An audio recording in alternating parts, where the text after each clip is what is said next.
অনেক দিন পর বেশ লাগছে বন ভ্রমণ। মাঝে মাঝে কাজের ফাঁকে এইসব জায়গায় এলে মন খুব ভালো লাগে। শুদ্ধ বাতাস, মাটির সোনা গন্ধ, পাখির কলতান, আহা।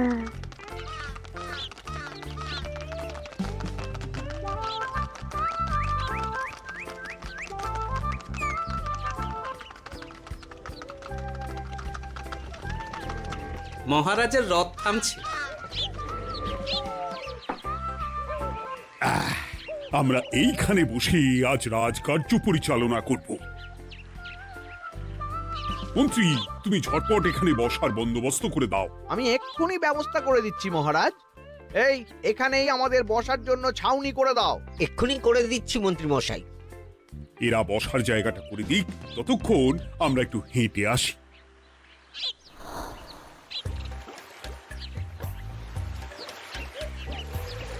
সকালবেলা হাঁটা শরীরের পক্ষে খুব ভালো মহারাজ।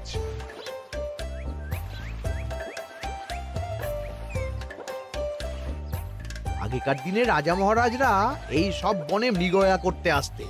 মৃগয়া একদম ভালো নয় মন্ত্রী। তুমি জঙ্গলে আসছো অন্য প্রাণীদের মারতে। কেন মারবে? ওরা তো তোমার কোনো ক্ষতি করেনি। না, তা করেনি, কিন্তু তখন ওটা রাজা মহারাজাদের খেলা ছিল। শুনেছি আপনার প্রপিতামহ খুব ভালো বাঘ শিকার করতেন, অনেক বাঘ মেরেছেন। মন্ত্রী, তুমি একটা কথা হয়তো জানো না।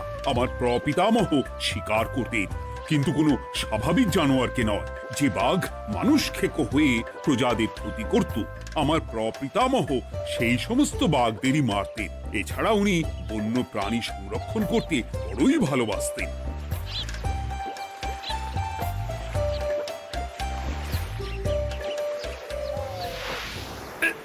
উফ, এটা আবার কি?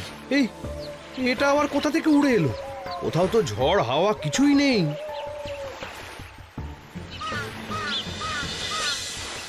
একটা ধাঁধা মহারাজ, এই কাগজে লেখা। ধাঁধা? পড়ো দেখি। জোয়ার ভাটা প্রভুর খেলা, ভাটা হবে হলে বেলা। ভাটা হলেই দেখা যাবে লাল রঙের এক পাথর পাবে। নদীর ধারে গর্ত করে যত্নে সাজাই কলস ভরে।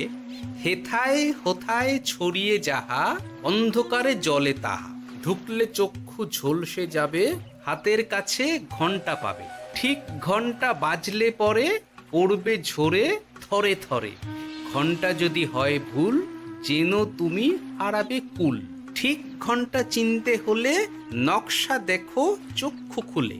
সিন্দুক দেওয়ালে হাত দাও, আসল ঘটনা জেনে নাও। ওরে বাবা, খুব দীর্ঘ ধাঁধা। তা মন্ত্রী, তুমি কিছু বুঝলে? এটা একটা গুপ্তধনের নকশা। এর মধ্যে গুপ্তধন কোথায় আছে তার একটা ধারণা দেওয়া আছে। গুপ্তধন? ওটা আমাকে পেতেই হবে, পেতেই হবে। দেখি দেখি, একবার কাগজটা দাও। গোপাল, কাগজটা আগে আমার হাতে দাও, দেখি ভালো করে। এখন নদীতে জোয়ার চলছে গোপাল। একটু পরেই ভাটা শুরু হবে। হ্যাঁ, ভাটা না হলে কিচ্ছু বোঝা যাবে না। এখানে স্পষ্ট লেখা আছে, ভাটা হলেই দেখা যাবে লাল রঙের এক পাথর পাবে। তার মানে আমাদের ভাটা হওয়া পর্যন্ত অপেক্ষা করতে হবে। না, সময় নষ্ট না করে ধাঁধাটার সমাধান করতে শুরু করি। ভাটা হলে একটা লাল রঙের পাথর দেখা যাবে, এই পর্যন্ত পরিষ্কার আছে। বুঝতে হবে ওর পর থেকে। পড়ো গোপাল, চলো আমরা সবাই বুদ্ধি লাগাই। নদীর ধারে গর্ত করে যত্নে সাজাই কলস ভরে। এটার অর্থ, ধাঁধাটা মাথায় বসিয়ে নিয়েছি, এবার কে কি বলবে সেটা শুনতে হবে। চলো গোপাল, আমরা ধাঁধা যেমন যেমন বলেছি তেমন তেমন ভাবেই চলি। চলুন মহারাজ, এখন আমাদের দেখতে হবে লাল পাথর। কোথায় আছে লাল পাথর? চলো চলো সবাই, চোখ কান খুলে আমরা নদীর পাড় ধরে হাঁটি। আমি একটু তফাতে হাঁটি। গুপ্তধন আমাকে একা পেতে হবে। ভাটা হলেই দেখা যাবে লাল রঙের এক পাথর পাবে। আমাকে চোখ কান খোলা রাখতে হবে। লাল পাথর, নদীর চড়ায় লাল পাথর দেখতে হবে। লাল পাথর, লাল পাথর। ওটা কি? এই তো লাল পাথর, লাল পাথর। ওরা অনেকটা এগিয়ে গেছে, ওদের আমার দিকে নজর নেই। এই সুযোগ একা একা গুপ্তধন নিয়ে পালাবো। আহ, এ- এ।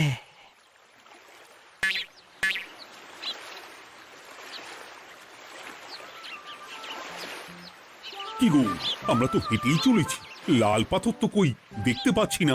আরেকটু হাঁটতে হবে মহারাজ, গুপ্তধন বলে কথা, ওকে আর সহজে ধরা দেয়? সেটা অবশ্য সঠিক কথা। আচ্ছা, আমরা সবাই তো আসছি হেঁটে হেঁটে, মন্ত্রী মশাই গেলেন কোথায়? ও কি যে ঘটে! সত্যি তো, মন্ত্রী কোথায়? ও সেনাপতি, মন্ত্রীকে দেখেছো? কই না তো মহারাজ। তাহলে কোথায় গেলেন মন্ত্রী মশাই? এই জঙ্গলে বাঘ ভাল্লুক আছে, শেষে কিনা বাঘে নিল। হায় হায় হায়, মন্ত্রী গিন্নির কাছে আমি কি মুখ দেখাবো? হুম, বাঘ ভাল্লুকের পেটে যাবার লোক তো মন্ত্রী মশাই নন। ও গোপাল, কি ভাবছো? কিছু তো একটা বলো। এখন আমাদের মন্ত্রী মশাইকেই খুঁজতে হবে। তবে মন্ত্রী মশাই বাঘ ভাল্লুকের পেটে যায়নি। তুমি নিশ্চিত হচ্ছ কি করে? অত পেঁচালো মানুষকে বাঘ ভাল্লুক গন্ধ শুকেই ছেড়ে দেবে, হজম করতে পারবে না। না না না, এখন রসিকতা করার সময় নয়, আমাদের মন্ত্রীকে খুঁজে বার করতেই হবে। কোথায় গেল মন্ত্রী? চলো চলো, গুপ্তধন মাথায় থাক, চলো মন্ত্রীকে খুঁজি। আহ, মন্ত্রী কোথায় গেল কে জানে। একবার পুরো ধাঁধাটা ঝালিয়ে নি। ভাটা হলেই দেখা যাবে লাল রঙের এক পাথর পাবে। ভাটা হয়েছে, লাল রঙের পাথরের মাথায় চাপ দিয়ে গুহার মুখও খুলেছি। এবার নদীর ধারে গর্ত করে যত্নে সাজাই কলস ভরে। এটাই তো ঠিক বুঝতে পারছি না।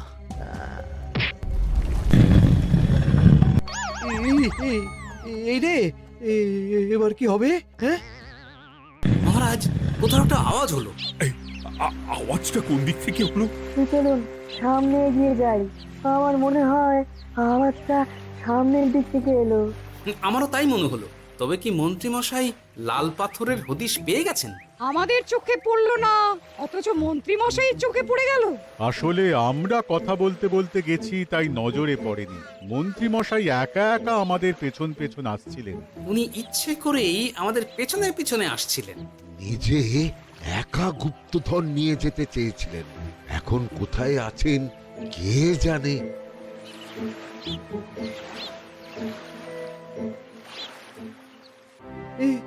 অন্ধকারে কিছু দেখতে পাচ্ছি না তো। ধাঁধাতে কি ছিল? হ্যাঁ, কি ছিল? হেথায় হোথায় ছড়িয়ে যাহা, অন্ধকারে জলে তাহা, ঢুকলে চক্ষু ঝলসে যাবে, হাতের কাছে ঘন্টা পাবে। পেয়েছি পেয়েছি, ঘন্টাটা পেতে হবে। ঘন্টা। ভাটা হলেই দেখা যাবে লাল রঙের এক পাথর পাবে, নদীর ধারে গর্ত করে যত্নে সাজাই কলস ভরে, হেথায় হোথায় ছড়িয়ে যাহা, অন্ধকারে জলে তাহা, ঢুকলে চক্ষু ঝলসে যাবে, হাতের কাছে ঘন্টা পাবে। ঠিক ঘন্টা বাজলে পরে পড়বে ঝরে থরে থরে, ঘন্টা যদি হয় ভুল যেন তুমি হারাবে কুল। ঠিক ঘন্টা চিনতে হলে নকশা দেখো চক্ষু খুলে, সিন্দুক দেওয়ালে হাত দাও আসল ঘটনা জেনে না। এবারে ভালো করে ঠান্ডা মাথায় ভাবতে হবে। ভাটা হলেই দেখা যাবে লাল রঙের এক পাথর পাবে। সেই লাল পাথরটাই তো খুঁজে পাওয়া যাচ্ছে না, অথচ মন্ত্রী মশাই খুঁজে পেলেন। আওয়াজটা কোথা থেকে আসছিল? এই কাছে পিঠে এই কোথা থেকে আওয়াজটা আসছিল।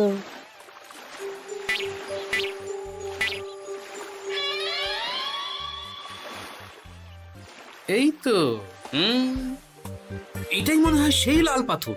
একটু নাড়িয়ে চাড়িয়ে দেখি তো কিছু হয় কিনা।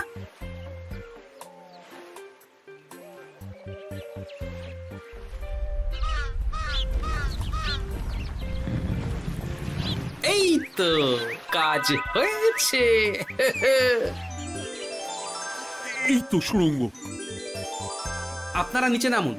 আপনারা কি দেখছেন সেটা বলবেন মহারাজ। সবাই যদি নেমে যাই, যদি কোনো কারণে সুড়ঙ্গের মুখ বন্ধ হয়ে যায়, তাহলে আর আমরা বাইরে বেরোতে পারবো না মহারাজ। গোপাল ঠিকই বলেছে, আমরা দুজন বাইরে থাকি। মহারাজ আর একটা কথা, কোনো ঘন্টায় হাত দেবেন না, মনে আছে তো? ঘন্টা যদি হয় ভুল, যেন তুমি হারাবে কুল। ওরে বাবা, এই বয়সে আর কুল হারাতে চাই না। ঠিক আছে, তোমার কথাই অক্ষরে অক্ষরে পালন করব। দেখি এই সুরঙ্গে মন্ত্রীমশাইকে দেখতে পাই কিনা। চলুন মহারাজ, সুরঙ্গে নামি। সবাই সাবধানে নামো।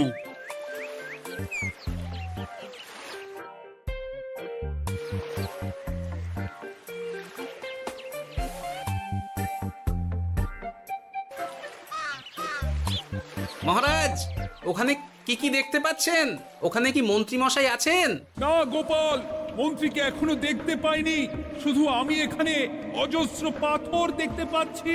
পাথরে পাথরে ছয়লাভ, ছোট বড় অজস্র।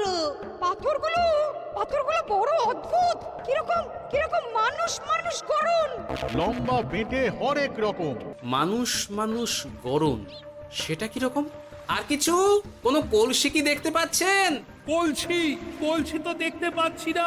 মহারাজ, কলসি থাকতেই হবে, কারণ ধাঁধায় লেখা আছে নদীর ধারে যত্ন করে যত্নে সাজাই কলস ভরে। গর্তটা আসলে হলো সুড়ঙ্গ, কিন্তু কলস। মহারাজ, মহারাজ, এইদিকে এইদিকে একটা কলসের মতো কি যেন আছে। এইদিকে আসুন, এদিকে এদিকে। হ্যাঁ গোপাল, দেখতে পেয়েছি। এবার আমি যেরকম যেরকম বলবো সেই রকম সেরকমই করবেন। আমি বিজ্ঞানীকে নদী থেকে জল তুলে পাঠিয়ে দিচ্ছি। পাত্র কোথায় পাবে? আমাদের জল খাবার যে পাত্র আছে সেটা আনতে লোক পাঠাচ্ছি। ঠিক আছে। শুধু একটা কথা বলছি, আপনারা কেউই সুড়ঙ্গের ভেতরে কোনো কিছুতে হাত দেবেন না। কেন গোপাল? সব পরে বলবো, এখন আমি যা বলছি সেটা শুধু মনে রাখুন। সুড়ঙ্গের ভেতরে কিছুতে হাত দেবেন না। ঠিক আছে। প্রহরী, তুমি যাও, যেখানে আমাদের বসবার আয়োজন করা হয়েছে সেখানে গিয়ে একটা জলের পাত্র নিয়ে নদী থেকে জল ভরে নিয়ে এসো। গোপাল, মন্ত্রীমশাই কোথায় গায়েব হয়ে গেলেন? কোথাও গায়েব হয়ে যাননি বিজ্ঞানী, কোথাও গায়েব হয়ে যাননি উনি। উনি ওই সুড়ঙ্গের ভেতরেই আছেন। কিন্তু কেউ তো ওনাকে দেখতে পাননি। সম্ভবত পাথর হয়ে আছেন। এখন কিভাবে পাথর হয়েছেন সেটা তো আমি বলতে পারবো না। সবটাই স্বপ্নের মতো লাগছে। ঠিক যেন স্বপ্নের মতো লাগছে। এই জীবনে সুরঙ্গ দর্শন হয়ে গেল। আমাদের পাতাল প্রবেশ। পাতালে আসিয়া আমি মনে মনে বলি, গুপ্তধন নিয়ে আমরা যেন সৎ পথে চলি। তোমার এখনো কাব্য আসছে সভাকবি? আসছে মানে কাব্যের সাথে আছে রোমাঞ্চ, করছে গা শীত, হচ্ছি আমি অধীর। মহারাজ, জল দিয়ে বিজ্ঞানীকে পাঠাচ্ছি। কি করতে হবে বিজ্ঞানীকে সব বলে দিয়েছি। তুমি ভেতরে আসবে না? আসবো ঠিক সময়ে। এখন আমি যেমন যেমন বলবো আপনি ঠিক তেমন তেমন করবেন। ঠিক আছে। বিজ্ঞানী, যেমন যেমন বললাম ঠিক তেমন তেমন ভাবে কলসিকে জল দিয়ে পরিষ্কার করবে। মনে রেখো, ধাঁধায় আছে কলসি সাজাই যতন কর। তুমি একটা কথা মনে রেখো বিজ্ঞানী, কোথাও হাত দিও না কিন্তু। ঠিক আছে গোপাল, তোমার উপস্থিত বুদ্ধির তুলনা নেই। আমি যাচ্ছি গোপাল। সাবধানে সাবধানে। মহারাজ, বিজ্ঞানী যাচ্ছে। সাবধানে নামো, সাবধানে। মহারাজ, এই কলসিটা কোথায়? ওই তো, একটু সাবধানে যাও।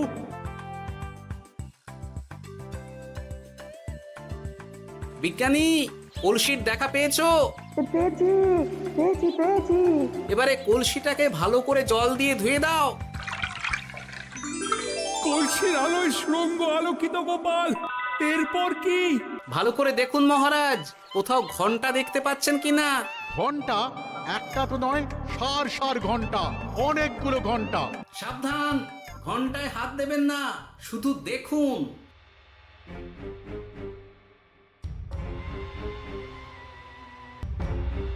মহারাজ, আমরা গুপ্তধনের খুব কাছে চলে এসেছি।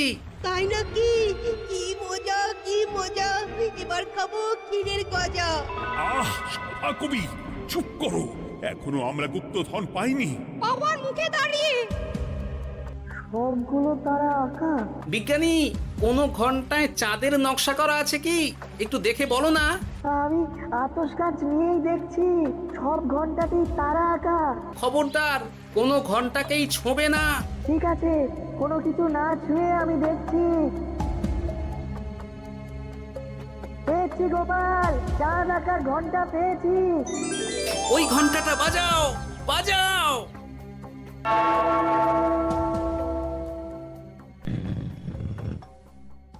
গুপ্তধন পেয়েছেন মহারাজ? বাঁচাও, বাঁচাও, বাঁচাও।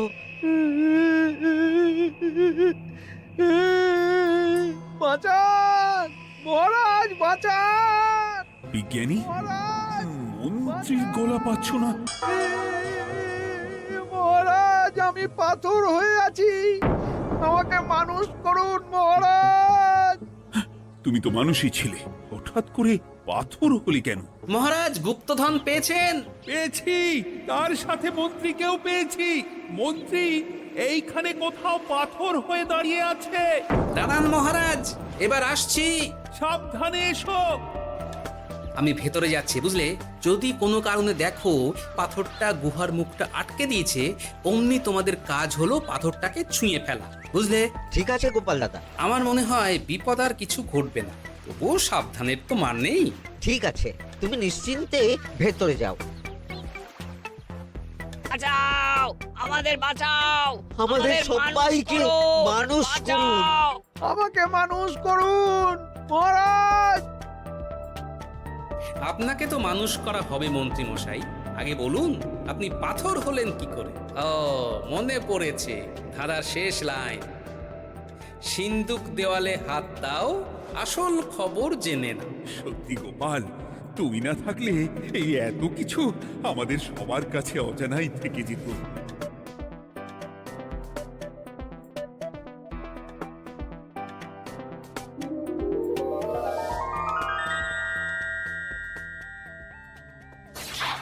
ধন্যবাদ আমাকে মুক্ত করার জন্য। আপনি কে?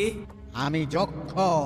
আমাকে এই ধন সম্পত্তি পাহারা দেওয়ার জন্য এক ডাকাত দলের সর্দার যক্ষ করে রেখেছিল।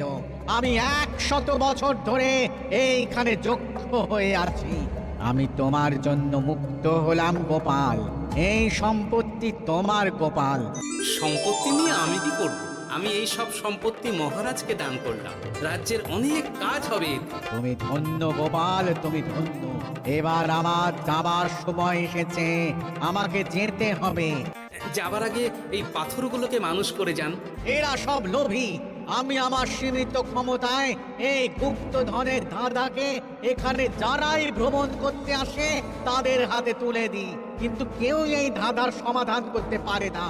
সবার মনে লোভ কাজ করে, এই লোভ এদেরকে পাথর করে রেখেছে। পাথর হলো কি করে? একটা মানুষ এসে বুক ভরা লোভ নিয়ে আধা পুরো না জেনে পাথরে হাত দিলেই সে পাথর হয়ে যাবে। আমাদের ভুল হয়েছে, আর লোভ করব না, আমাদের বাঁচাও। আমাকে মুক্ত করে দিন, আমার খুব ভুল হয়েছে মহারাজ, মুক্ত করে দিন আমায়। তুমি এখানে আগে এসেছিলে, তাই তো আগে এসে ভাবলে নিজেই একা একা গুপ্তধনকে হরপ করে দেবে। এদিকে তোমাকে না দেখতে পেয়ে আমাদের কত চিন্তা হচ্ছিল।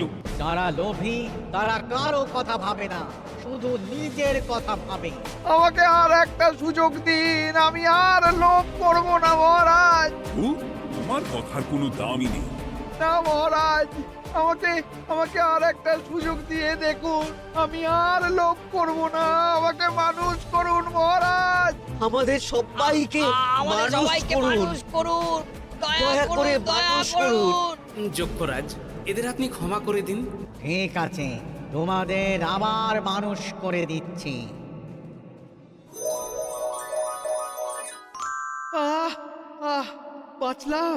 বাঁচলাম। এই রকম বারবার বাঁচা যাবে না, কিন্তু এবার সাপ ব্যাং যাই হবে না কেন ওইভাবেই থাকতে হবে, এই আমি বলে দিলাম। এবার আমার মুক্তি। মুক্তি নেবার আগে আরেকটা প্রশ্ন, যে ডাকাত সর্দার তার সম্পত্তিকে রাখার জন্য আপনাকে যক্ষ বানিয়েছিল, এই সম্পত্তি তো তাদের, আমরা তো নিতে পারি না। লোভ বড় খারাপ গোপাল। অতিরিক্ত লোভ মানুষকে পশু করে দেয়। ওই ডাকাত দল এই সম্পত্তির জন্য সবাই কাটাকাটি করে মরে গেছে, কেউ আর বেঁচে নেই। সুতরাং এই সম্পত্তিতে তোমার অধিকার আছে, এই সম্পত্তি তুমি গ্রহণ করো। নিলাম আমি, কিন্তু এই সম্পত্তি মহারাজকে আমি দান করলাম। ডাকাত দল জনগণের সম্পদকে লুঠেই তো সম্পত্তি বানিয়েছে, তাই আমি জনগণের কাজে লাগবার জন্যই এই সম্পত্তি মহারাজকে দিলাম। সাধু সাধু। গোপাল, তোমার জয় হোক। এবার তাহলে আমি যাই, তোমরা সবাই সুখে থেকো আর ভালো থেকো। গোপাল, তোমার তুলনা হয় না। তোমার ঋণ আমি কোনোদিন শোধ করতে পারবো না। তুমি কৃষ্ণনগরের জন্য যা করলে তা ইতিহাসে লেখা থাকবে। না মহারাজ, আমি এমন কিছু করিনি, এই কাজ সবাই করবে। জয় গোপালের জয়, জয় গোপালের জয়, জয় কৃষ্ণনগরের জয়। জয় কৃষ্ণ